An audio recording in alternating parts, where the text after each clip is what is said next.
Bom, meu nome é Cláudio Felizone de Ângelo, eu sou presidente do IBEVAR e sou professor titular da USP. E coube a mim fazer uma apresentação da 15ª avaliação IBEVAR de perdas no varejo. Esse é um relatório ainda preliminar, mas que nós resolvemos apresentar para que vocês tomassem conhecimento, mas ainda ele está sendo finalizado. É uma iniciativa do IBEVAR, com o apoio do PROVAR, da Universidade de São Paulo, da Academia de Varejo da UBS. Tem como parceiros importantes a Anamaco, a Abras, o Sebrae, que nos ajudaram na coleta de informações dos diferentes setores, além, é claro, das respostas que nós obtivemos diretamente da participação das empresas que fazem parte aqui do comitê e da interveniência forte aí de algumas pessoas que trabalham conosco aqui nesse comitê. Bom, não está descendo aqui, por que que não?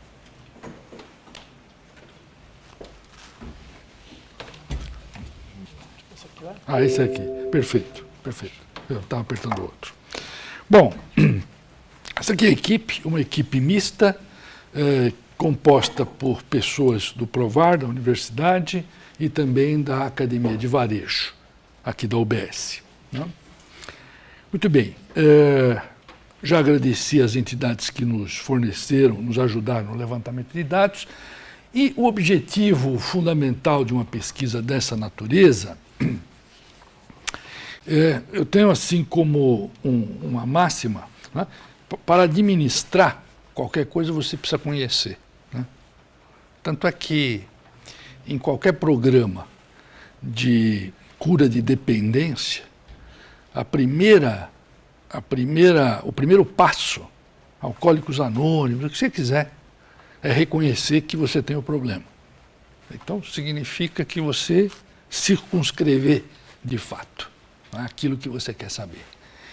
Então, nada melhor do que tentar medir, ainda que essas medidas não sejam tão precisas assim, e que elas estejam influenciadas até mesmo pelo próprio questionário, porque o questionário tem um caráter pedagógico. Na medida em que você apresenta o questionário, você ilumina determinados setores, determinadas áreas, e as empresas passam a olhar aquilo com mais atenção. Isso é o que nós estamos vendo particularmente agora no próprio levantamento do Sebrae que nós fizemos, né, e que no ano passado também fizemos. Então essa a própria proposição no trabalho já tem esse significado. Bom, este ano, né, nós temos uma amostra aí com pouco mais de 3 mil lojas, pouco mais de 35 mil checkouts, mais de 6 milhões em termos de área de vendas e 131 bilhões de reais. Isso é mais ou menos, se nós tomarmos a demanda de bens no Brasil, isso representaria pouco menos de 10% das vendas totais de bens no Brasil. Uma amostra razoável, digamos assim.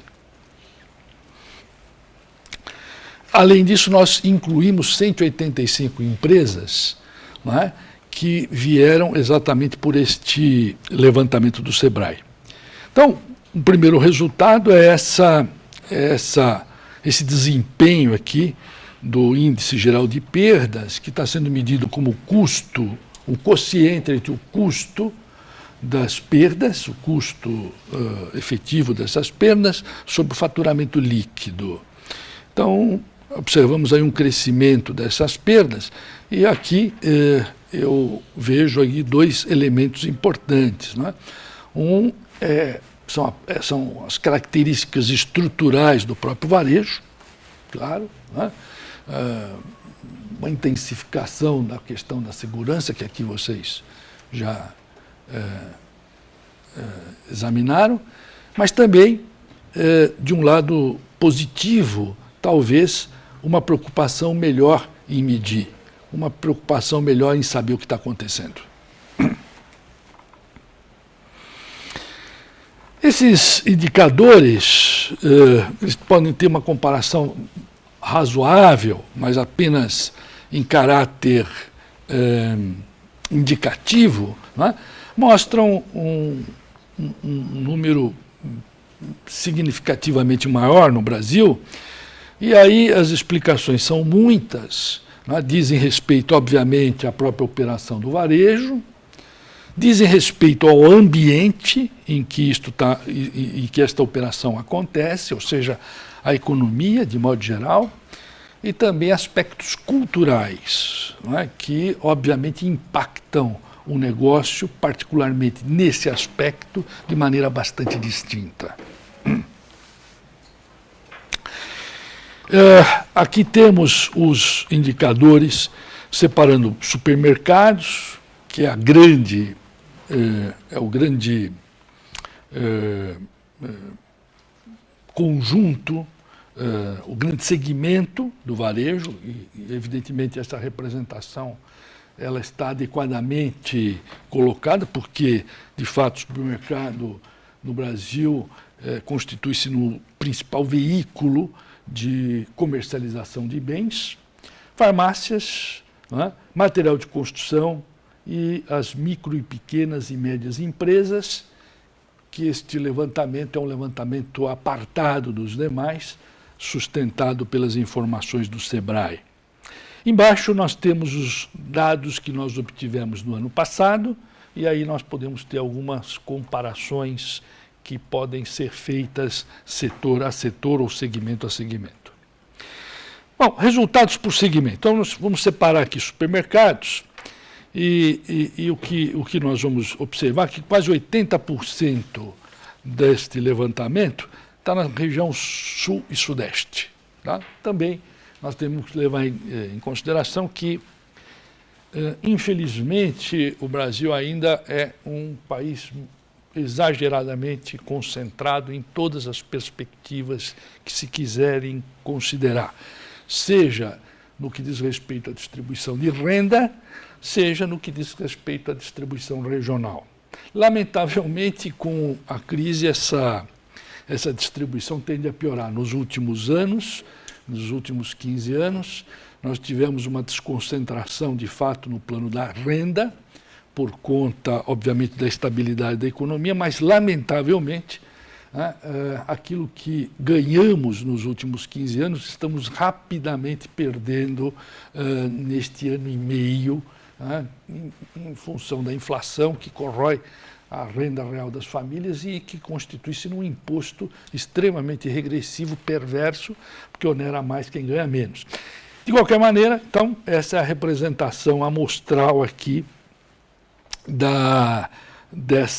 deste levantamento, não é? Bom, aí 63% dessa amostra, não é, correspondem a supermercados, sejam eles, né, supermercados até 500,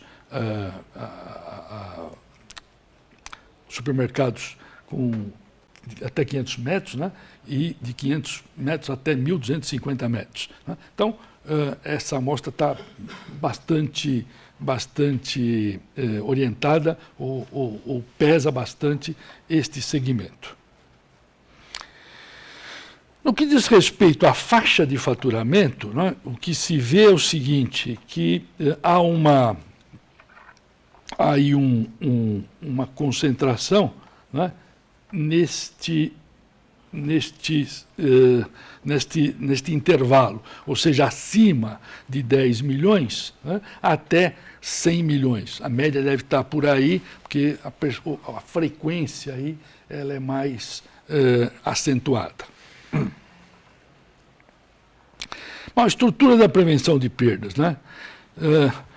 O que chama atenção, né, é que o segmento importante, que é o do segmento de supermercados, né, 35%, né, ainda não tem uma área de prevenção de perdas.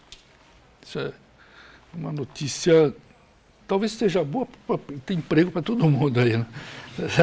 Mas é preocupante, né? Um segmento fundamental de distribuição no Brasil. Bom, dados das perdas, né? O que se vê aqui é a comparação, né? É a comparação de 2013 e 2014, né? Pelos diferentes segmentos, né? O principal, obviamente, aqui é FLV, né? Seguido de padaria, né? Que é esse aqui. Depois nós temos peixaria e, por último, açougue. Tá?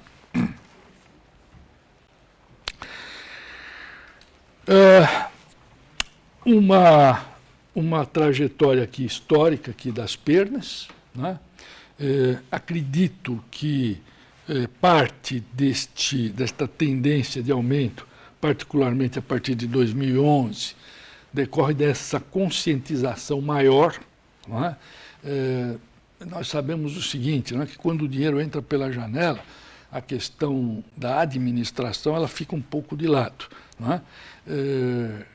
Entretanto, quando estes ventos eles não sopram com a mesma intensidade, há necessidade de uma preocupação maior. Talvez aqui, a partir de 2011, já com sinais um pouco menos alentadores da economia, as preocupações de dimensionar melhor as perdas, olhar para dentro, ou seja, do balcão para dentro, passaram a ser um pouco mais relevantes e, portanto, aí talvez estes indicadores passem a também incorporar esta atenção mais aguçada sobre essas questões operacionais, o que obviamente envolve o dimensionamento das perdas. Bom, aqui nós temos, né, a relação das perdas identificadas, né, o percentual estimado dos produtos com validade vencida. Né? Uma coisa interessante aqui é a questão das deseconomias de escala, ou seja, se você olhar aqui, supermercado até 500 metros, é 6,63. Supermercado de 500 a 1.250 metros sobe bastante, mas para hipermercado já diminui, ou seja, uma estrutura de gestão diferente. Né? Mas daqui para cá você vê um aumento bastante significativo. E atacarejo, até pela questão das operações, um percentual bem menor. Bom, como é que está dividido isto, tá certo? Em termos, o maior percentual é de furto externo, ou seja, consumidores, né? Seguido de furto interno, 16,59. Esses são os dois principais, os dois principais desaguadouros de lucros no que diz respeito às perdas no varejo de alimentos ou supermercados e hipermercados. Uma coisa errada na ordem das cores, acho que é erros de inventário, segundo maior. Causas. O primeiro parece quebra operacional. Não, é quebra operacional. Perdão, quebra operacional. Desculpa, quebra operacional. E o segundo é erros de inventário. É verdade, perdão, eu que olhei errado aqui. Bom, atividades adotadas para prevenção de perdas, né? Treinamento em prevenção de perdas, introdução de processos mais cuidadosos de recrutamento, definição de metas de perdas e controles e planos de ações e comunicação de prevenção de perdas. Queria aqui chamar a atenção de uma coisa que eu acho que é um dado interessante. Obviamente que a tecnologia tem um papel essencial em todo este processo de controle, né? Mas, como toda tecnologia, ela se materializa por intermédio das pessoas. Então, eu folgo em saber que o resultado é esse, porque eu sempre tive a opinião de que na questão de priorizar os investimentos, não que tecnologia não seja importante, é importante, não é? Mas quem vai operar é um homem. tá certo? E se este indivíduo não estiver adequadamente preparado para utilizar essas tecnologias, todo esse investimento é perdido. Então, aqui isso que de alguma forma está representado e certamente isso é o resultado da experiência das organizações com essas ações. E aí algumas questões que parecem muito mais homogêneas, não é? No que diz respeito às soluções de controle de processos adotados, muito parecidas. As empresas, né, muito parecidas no que diz respeito a esses processos seguidos para controle. Soluções adotadas para produtos de alto risco, não é? Bom, sua empresa trata de maneira diferenciada produtos de alto risco, aí o percentual é só de 53%, o que significa que 47% não faz isso. E os que fazem isso, esses 53%, aqui estão as soluções adotadas por essas empresas, as principais soluções. Bom, os itens que representam maiores perdas, nós podemos ver isso aqui tanto por quantidade como por valor, né? Os 3 primeiros itens, tanto em quantidade como valor, são exatamente os mesmos.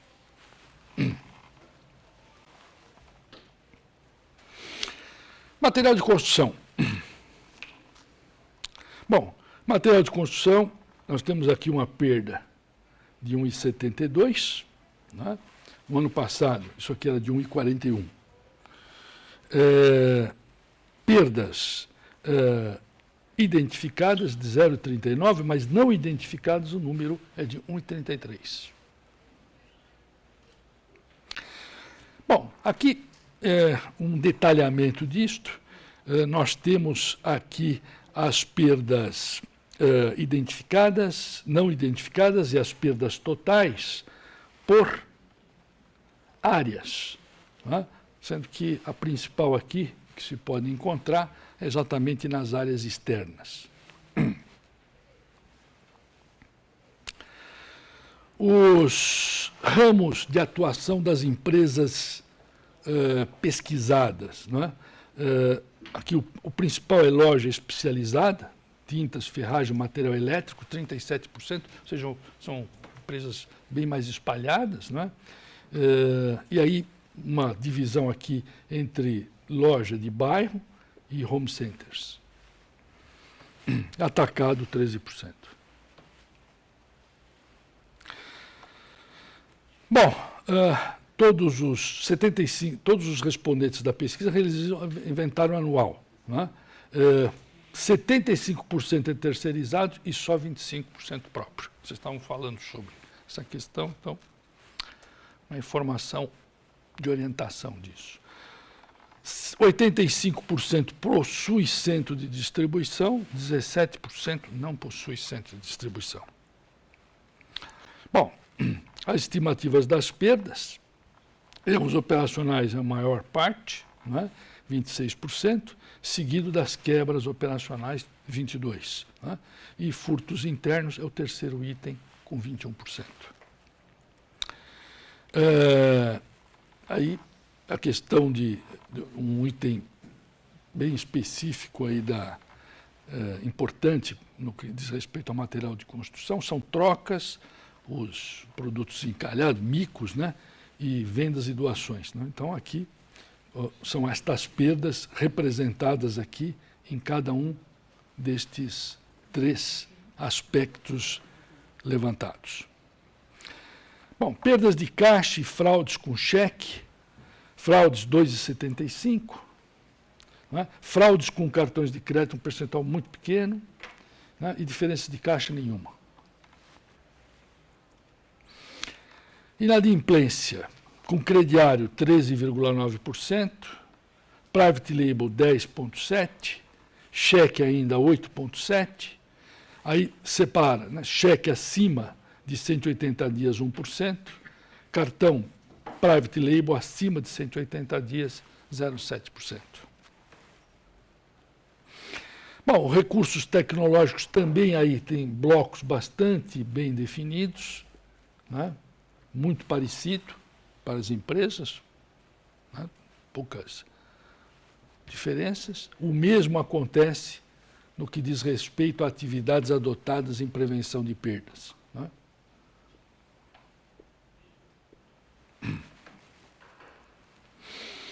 Soluções de controle de processo, né? Controle de trocas, controle detalhado de recebimento, controle de transferência entre lojas e auditoria do inventário. Todas as empresas que responderam os questionários, que participaram da pesquisa, realizam essas atividades. Bom, 83% tem tratamento diferenciado, né, para produtos de alto risco, 17% não tem. Quais são as soluções adotadas para tratamento desta categoria, ou produtos de alto risco, né? Bom, conferência detalhada todos fazem, né? E aí um percentual para cada uma dessas atividades diferente, né?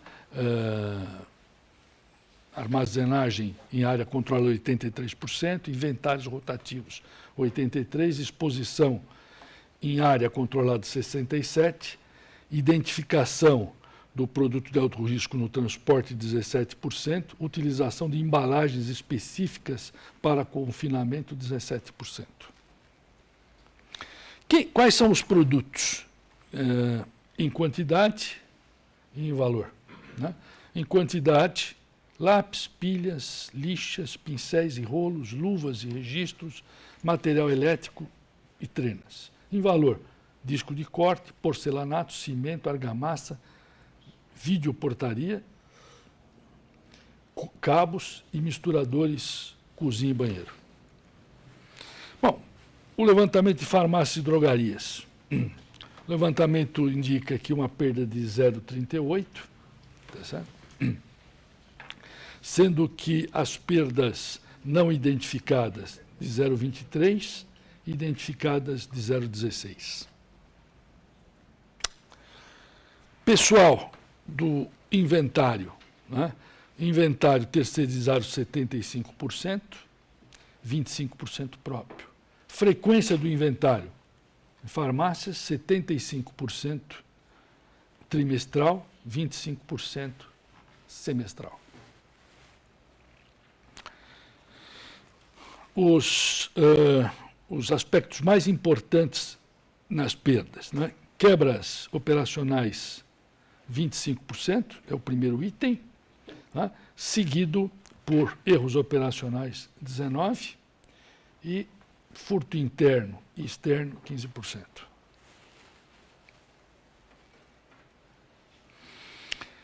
Perdas de caixa e fraudes com cheque e com cartões de crédito. Fraudes com cheques 7,67%, cartão de crédito nulo, diferença de caixa desprezível.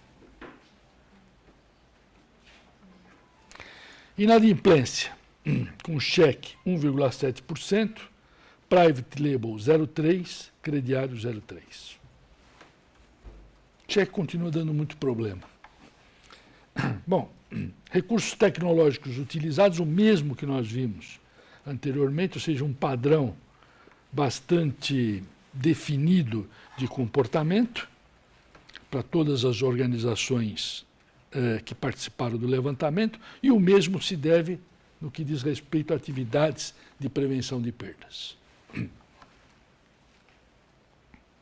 Soluções de controle de processos adotados, que 100% das empresas faz auditoria do inventário, controle de transferência entre lojas, controle detalhado de recebimento, controle de troca e controle de anulados e cancelados e auditoria de procedimentos operacionais.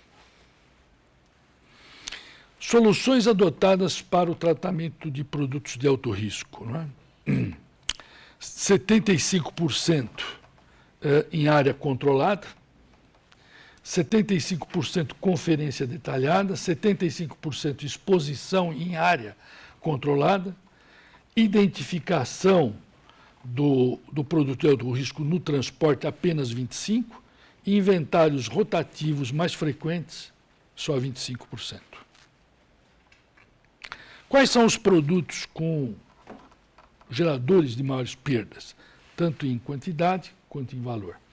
Em quantidade, desodorantes, protetor solar, cartela de comprimidos e maquiagem. Em valor, cartela de comprimidos, desodorantes, dermocosméticos e fraldas. Este agora levantamento diz respeito aos dados do Sebrae.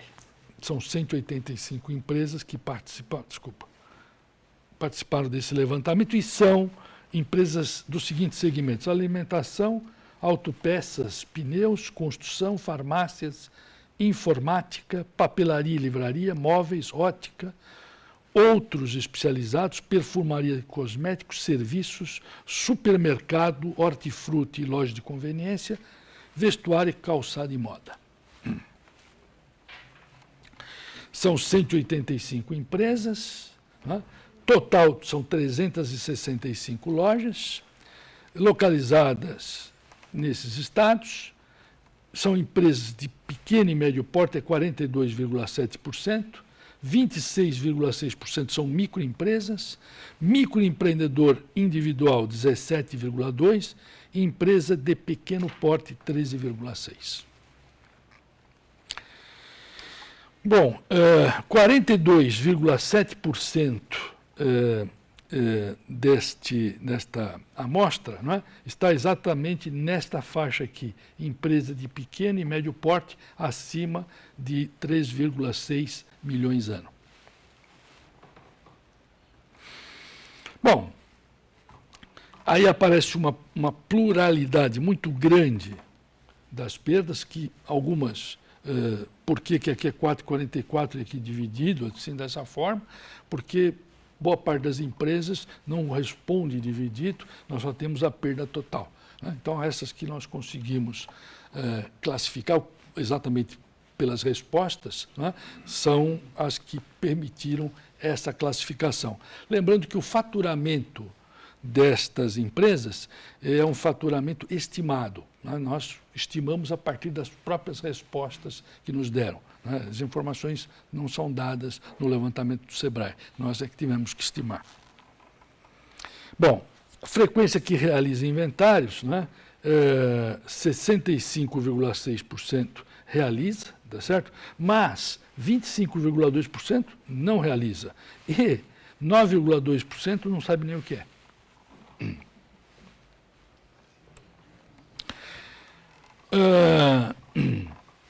Bom, segurança ou agentes de prevenção de perdas, 65,7% não tem.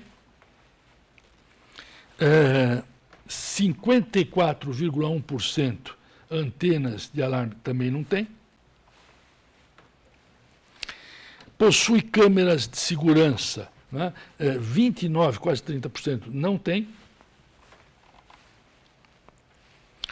E alguns resultados por segmento, né? Aqui nós temos aqui 43% aqui, né, das empresas que são farmácias possuem agente de segurança, mas exceto esta farmácia, os outros são percentuais bem menores, excetuando talvez construção, material de construção e autopeças com algum indicador um pouco mais significativo.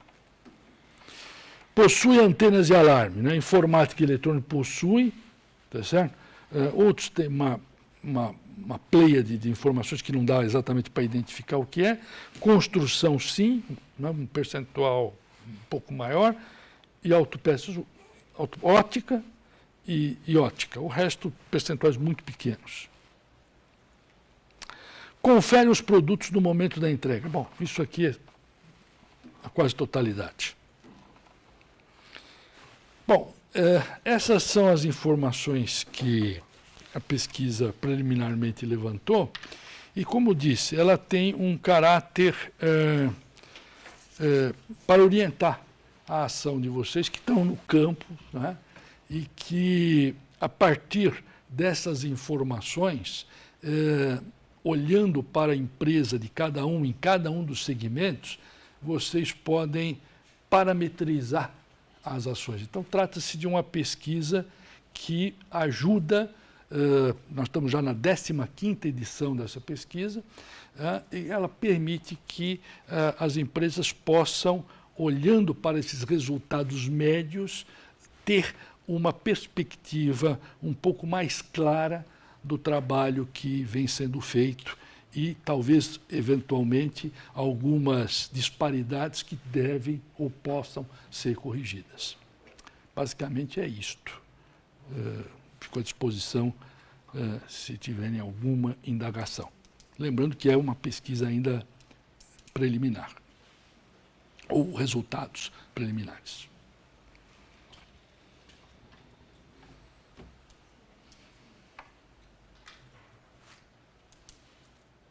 Tem alguém que gostaria de comentar alguma coisa?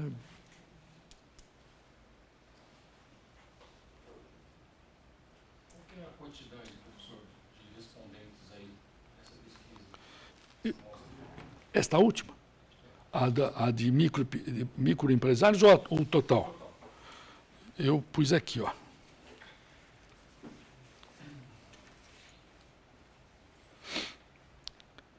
No começo, nós temos... Essa aqui. Nós temos 3.157 lojas,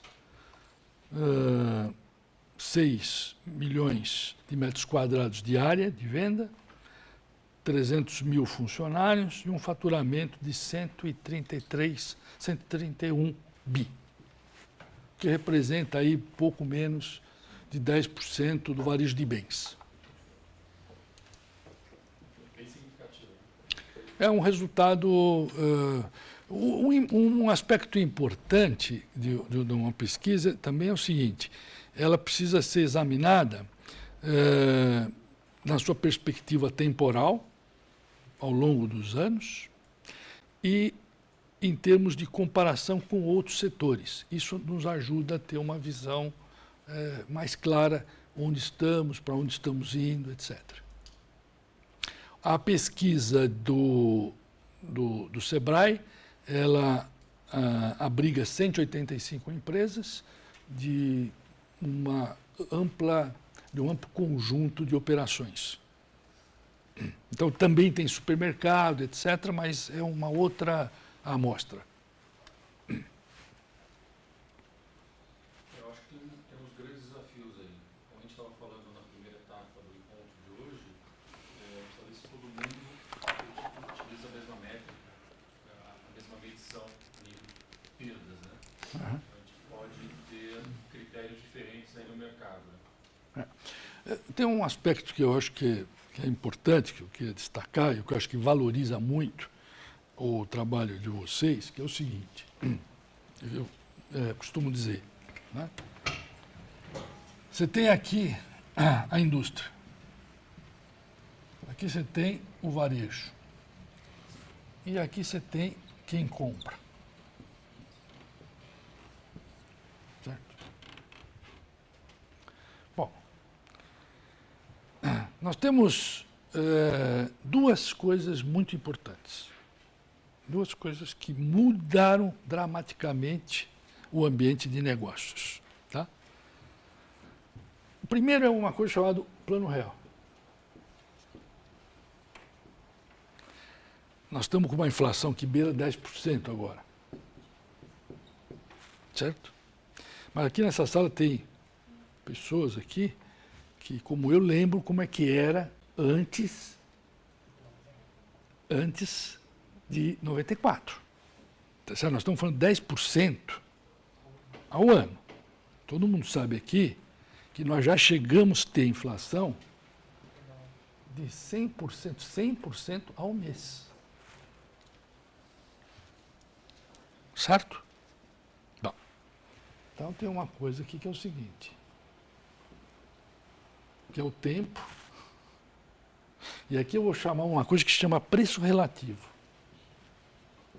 O que é o preço relativo? Muito simples. É o seu salário contra a escola do seu filho. É a escola do seu filho contra a merenda escolar. É a merenda escolar contra o valor do ticket do supermercado. E assim por diante. Todos os preços relativos. Tá? E aqui eu vou pôr também a inflação. Certo? Bom, o que aconteceu? Ao longo dos anos a inflação fez isso. Isso aqui nós estamos aqui chegando aqui 1993, lá em cima. Tudo bem? O que acontece? Quando a inflação faz isso, os preços relativos começam a fazer assim, ó. O que quer dizer isso? Você compra uma batedeira pelo preço de um televisor, o televisor por um preço de um paletó, depende do dia que você vai lá. Não tem relação de valor. Não tem relação de valor. Bom, o que aconteceu? Com o plano real, isso aqui fez assim, ó. A inflação veio aqui para baixo. Os preços...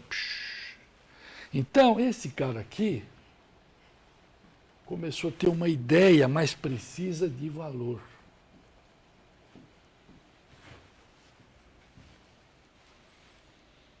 Ele pensou assim, agora 2 calças compram um paletó. Se o preço das 2 calças estiver muito acima do preço do paletó, alguma coisa está errada. Certo? Então, esse é o primeiro. E, apesar de tudo, a inflação é de 10%. Já foi menor. Mas é 10%.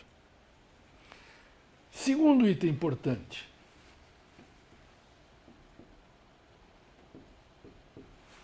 Internet.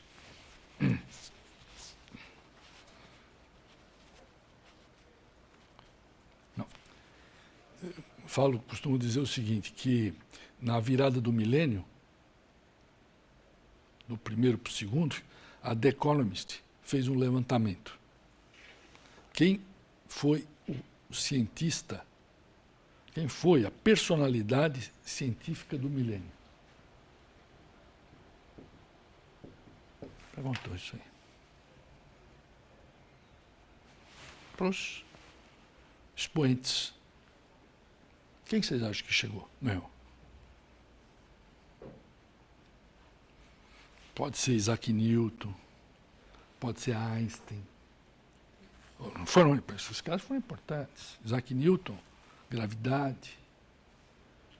Einstein, relatividade. Para falar os... Tem Pasteur. Né? Não foi. Sabe quem foi?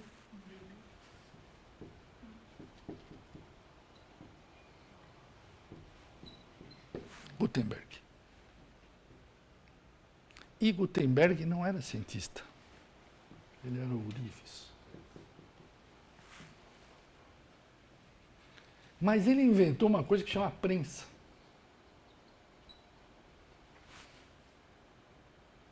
A prensa de Gutenberg, a internet dos nossos dias.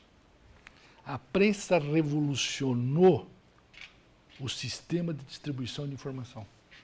Como é que era?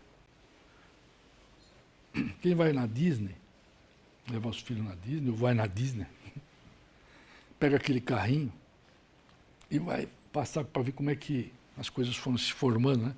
E uma das coisas tem lá um monge sentadinho copiando. Era assim que era. Qual a capacidade do monge copiar?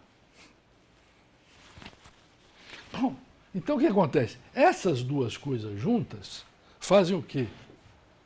O custo de informação vem para baixo.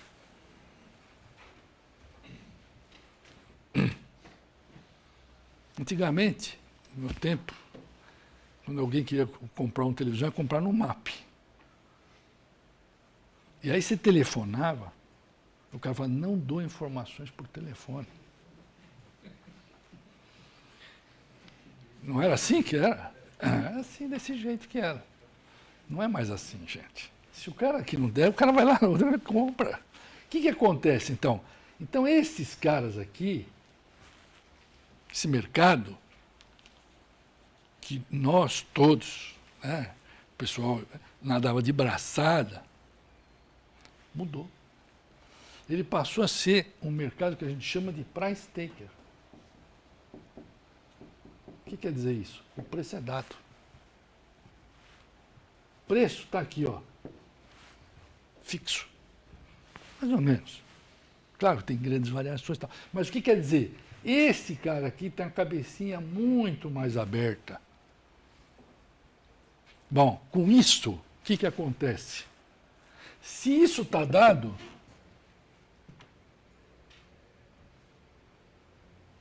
inverte agora. Não é essa conversa, esse papo furado, que fala, olha, você tem que olhar e ver, encantar o cliente.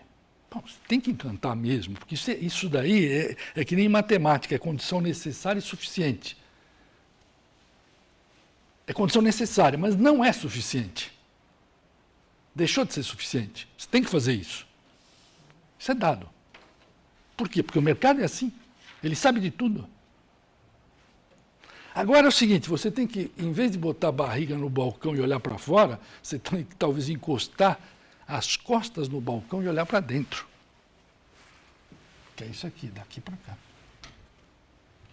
É isso aí. Por isso eu acho que essa pesquisa é importante, por isso que o IBEVAR tem esse comitê. É importante. E é por isso que nós estamos fazendo essa reunião com os CFOs, exatamente no sentido de sensibilizá-los para a importância desse trabalho que nós fazemos aqui com todos. Uma pergunta da Renata Leite, do Mundo do Marketing. Primeiro foi uma pergunta mais genérica, como que você avalia as perdas? A gente viu uma trajetória ascendente no índice geral de perdas no varejo. As melhorias que podem ser feitas para diminuir esse índice. E, por último, se há um calcanhar de Aquiles a esse respeito. Bom, em primeiro lugar, acho que, como eu disse, né, essas perdas, elas precisam ser vistas em perspectiva. Quando você faz uma comparação com os outros países, é alta em relação aos outros países. E quando você olha na trajetória no tempo, ela é alta, ela cresce. Mas esse crescimento, ela talvez, ou certamente engloba dois elementos. Um que é positivo, outro que é negativo. Né? O negativo é o aumento. Né? E esse aumento se justifica pela própria situação do país, que nós assistimos e que as pessoas aqui vivenciam também no seu dia a dia.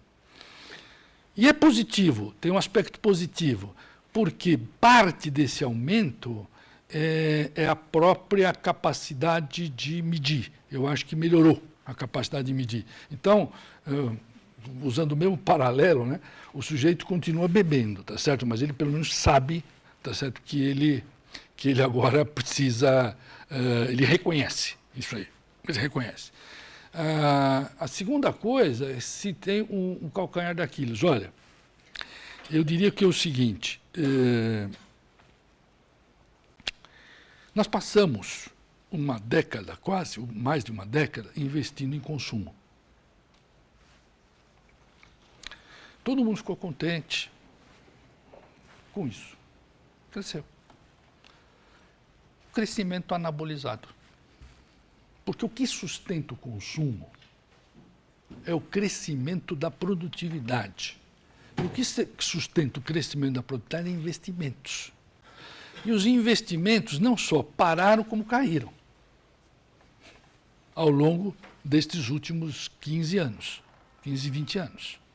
Então, eu diria o seguinte, o Brasil tem uma perspectiva de consumo muito interessante. Por quê? Se você pegar, por exemplo, países como Estados Unidos, e vamos pegar a Europa, de maneira geral, você vai ver o seguinte, 10% dos mais ricos concentram 25% do consumo. Nos Estados Unidos e também na Europa. Tá? Mais ou menos. No Brasil, os 10% mais ricos concentram 47% do consumo. Então, isso significa dizer que, havendo crescimento, com uma distribuição de renda, o consumo tende a crescer. Agora, repare o seguinte, tá? Vamos olhar isso num horizonte. Isso é imediato agora? Não, não vai ser. Não vai ser. Tá? Por que não vai ser? Porque não há a menor condição. Né? O Brasil tem um endividamento interno altíssimo. Tá? Nós temos uma baixa produtividade. Tá? Nós temos uma situação da infraestrutura muito complicada, exemplo, Petrobras, etc. Só para você ter uma ideia, que Petrobras deve 500 bi. É isso? Se for para pagar, só para pagar, é 8 bi mês. Só para pagar. 8 bi mês. Tá? Sendo que os reservatórios de petróleo que já existem, você precisa, a cada ano, se você não fizer nada, o que tem de reserva desce 10%. Então, quer dizer, nós estamos com um problema muito sério então, aí você diz, bom, mas o que tem isso? Bom, isso aí é o seguinte, o cenário global condiciona o pequeno. Então, as condições para o consumo são muito boas. Tá certo? Mas a curto prazo há dificuldades. E, evidentemente, isso acaba se desaguando nessas atividades aqui, porque, obviamente, que a tensão aumenta. Porque a desigualdade aumenta. A última pergunta foi da Sibeli, do Valor. As perspectivas de aumento ou redução das perdas em 2016. Eu não sei o que acho que ela tem que compartilhar com o pessoal aqui, que eles estão muito mais bem informados a respeito. Eu acho pouco provável, tá certo? Porque, como eu disse, quer dizer, o cenário econômico não facilita isso, dificulta, tá certo? Então, eu sei que eles vão ter mais trabalho, não sei o que vocês acham, mas eu acho que vocês vão ter mais trabalho, tá certo? Quando o varejo, né, cenário econômico degradado, né, endividamento da população, a classe C se dividir em duas, né, quando você vê a questão da retomada da economia, ou seja, quando que ela para de piorar? Para melhorar tem muita coisa a ser feita. Quando que ela para de piorar, na tua visão? Muito bom. Eu, quando estudei economia, tinha um livro que chamava-se Economia Política. O professor falava o seguinte, olha, presta bem atenção. A política define a economia. Não é o contrário. A política não é política partidária. Política é escolha. É escolha de caminhos. Quando eu escolho caminhos, que é o governo que faz isto, nas suas diferentes instituições, ele diz o seguinte, quem ganha, quem perde, para onde eu estou indo. É isso que ele faz. Tá? Então, o que aconteceu? Sem nenhuma conotação política. Tá? O fato é que nós temos uma crise de confiança. Então, como é que você dirige um automóvel? Você dirige um automóvel olhando para o vidro, para o para-brisa ou pelo retrovisor? Hoje em dia tem que olhar um pouco mais para o retrovisor, porque se vem dois caras sentados na moto, você precisa prestar mais atenção. Mas você olha mais para frente. E o que você faz quando você vê uma curva bem fechada? Se você é um cara prudente, você diminui, certo? Então, o que acontece? Determinadas coisas, o mal está feito. Por quê? Porque as decisões são antecipadas. Então, para que você possa corrigir, fala assim, quando é que vai retomar? Vai retomar em 2016? Já volta em 2016? Depende. Depende do que você vai fazer. quanto mais tempo você leva para recuperar a confiança dos agentes econômicos, mais tempo você vai levar para voltar. E aí tem um monte de outras coisas, porque vai depender de como é que também está a economia mundial. Um fato importante é o seguinte: a economia mundial, hoje, ela não está legal. Mas ela também não vai mudar muito nos próximos anos. Não vai piorar tanto e não vai melhorar tanto. Presume-se. Ninguém previa a crise do petróleo, veio a crise do petróleo. Pode acontecer? Pode.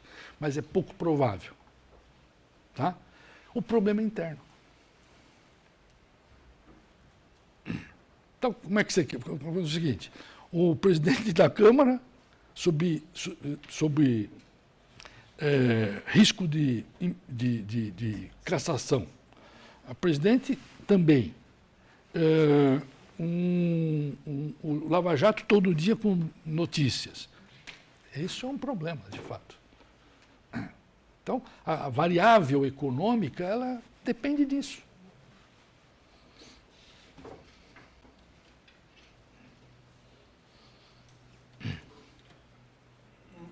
Mais uma pergunta do valor econômico. Olhando novamente para frente, para para-brisas, né? Com a crise econômica, provavelmente diminuição da atividade econômica, aumento da desigualdade. Aonde você acha, quais setores que são mais, onde a probabilidade é maior de aumentar as perdas? É difícil dizer isso, mas é claro que eu imagino que o que atrai os indivíduos são exatamente aquelas coisas de maior valor. É o que mais atrai, é o que rentabiliza a ação do indivíduo que é mal intencionado. Né? Presumo que estes itens que nós aqui listamos e que efetivamente conduzem a perdas maiores, eles tendem a uma tendência, presumo eu, natural de que estas pessoas intensifiquem seus esforços no sentido de capturar vantagens.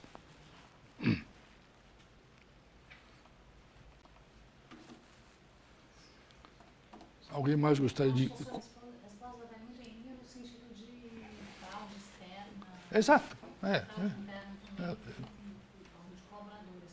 Mas eu acho que, enfim, em função da crise, a gente reduz muito o investimento, consequentemente a gente perde via quebras operacionais, via outras formas. Sem dúvida.